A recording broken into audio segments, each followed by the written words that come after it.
ರಾಮ ರಾಮೋ ನಾಮ ಸಧರ್ಮಾತ್ಮ ತ್ರಿಷು ಲೋಕೇಶು ವಿಶ್ರುತ ದೀರ್ಘಬಾಹುರ್ವಿಶಾಲಾಕ್ಷೋ ದೈವತಂ ಹಿ ಪತಿರ್ಮಮ. ನನ್ನ ಬದುಕಿಗೆ ಅವನೇ ದೈವ. ಅವನನ್ನು ಹೊರತಾದ ಮತ್ತಾವ ಶಕ್ತಿಯನ್ನು ಕೂಡ ನನ್ನ ಹತ್ತಿರಕ್ಕೆ ಸುಳಿಲಿಕ್ಕೂ ಬಿಡಲ್ಲ. ಅವನು ಯೋಚನೆ ಮಾಡಿದರೂ ಅದಕ್ಕೆ ದಕ್ಕುವಂಥ ಸಂಗತಿ ನಾನಲ್ಲ. ಅತ್ಯಂತ ಉದ್ದನೆಯ ತೋಳಿನಿಂದ ಕೂಡಿಕೊಂಡ ಅಗಲವಾದ ಕಣ್ಣಿನಿಂದ ಲಕ್ಷಣವೇ ಹೇಳ್ತಾ ಇದೆ ಅವನು ಪರಮ ಪರಾಕ್ರಮಿ ಅಂತ. ಈ ವರ್ಣನೆಗಳು ಸಾಮಾನ್ಯವಾಗಿ ದೀರ್ಘಬಾಹು ಅಂದ ತಕ್ಷಣ ನಾವು ಅಂದುಕೊಳ್ಳೋದು ಅವನ ತೋಳು ಉದ್ದ ಇತ್ತು, ನೋಡ್ಲಿಕ್ಕೆ ಚಂದ ಇದ್ದ ಅಂತ. ದೇವತೆಗಳ ಲಕ್ಷಣಗಳನ್ನು ಹೇಳುವಾಗ ಅಥವಾ ರಾಜರ ಲಕ್ಷಣಗಳನ್ನು ಈ ರೀತಿ ಹೇಳುವಾಗ ಇದು ಕೇವಲ ಅವರ ದೇಹದ ಲಕ್ಷಣ ಮಾತ್ರ ಹೇಳಿದ್ರೆ ಅವರ ಅತ್ಯಂತ ಪರಾಕ್ರಮವನ್ನು, ಅದರಂತೆ ಇನ್ನು ದೇವರ ಉಪಾಸನೆಯ ವಿಷಯದಲ್ಲಿ ಅವರಿಗಿರುವಂತಹ ನೈಷ್ಠಿಕ ಧರ್ಮವನ್ನು ಅದು ಹೇಳ್ತಾ ಹೋಗುತ್ತೆ.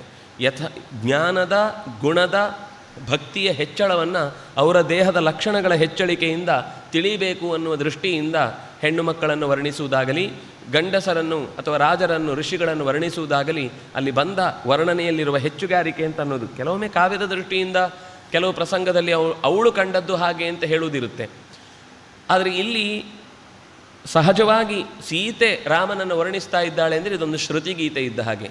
ಶ್ರುತ್ಯಭಿಮಾನಿ ನೆನೆಸಿದಂತಹ ಸಹಜವಾಗಿ ಸೀತೆ ಅಲ್ಲಿ ಒಂದು ಅಂಶದಲ್ಲಿ ನೆಲೆಸಿಯೇ ಸೀತೆಯನ್ನು ಆ ಶರೀರ ಹೊತ್ತುಕೊಂಡು ಬಂದದ್ದು. ಅಂದರೆ ಅದು ರಾವಣನಿಗೆ ಗೊತ್ತಿಲ್ಲವಾದರೂ ಕೂಡ ಇಂದ್ರ ಆ ಗೊಂಬೆಯ ರೂಪದಲ್ಲಿ ಇದ್ದವನು ಸೀತೆಯ ಒಂದು ಅಂಶವನ್ನು ಹೊತ್ತುಕೊಂಡೇ ಮಾತಾಡ್ತಾ ಇದ್ದಾನೆ. ಅದರಿಂದಾಗಿ ರಾಮನ ಬಗ್ಗೆ ಅನೇಕ ಅಪರೂಪದ ಸಂಗತಿಗಳನ್ನು ಅವಳು ಪ್ರಸ್ತಾವಗೊಳಿಸ್ತಾ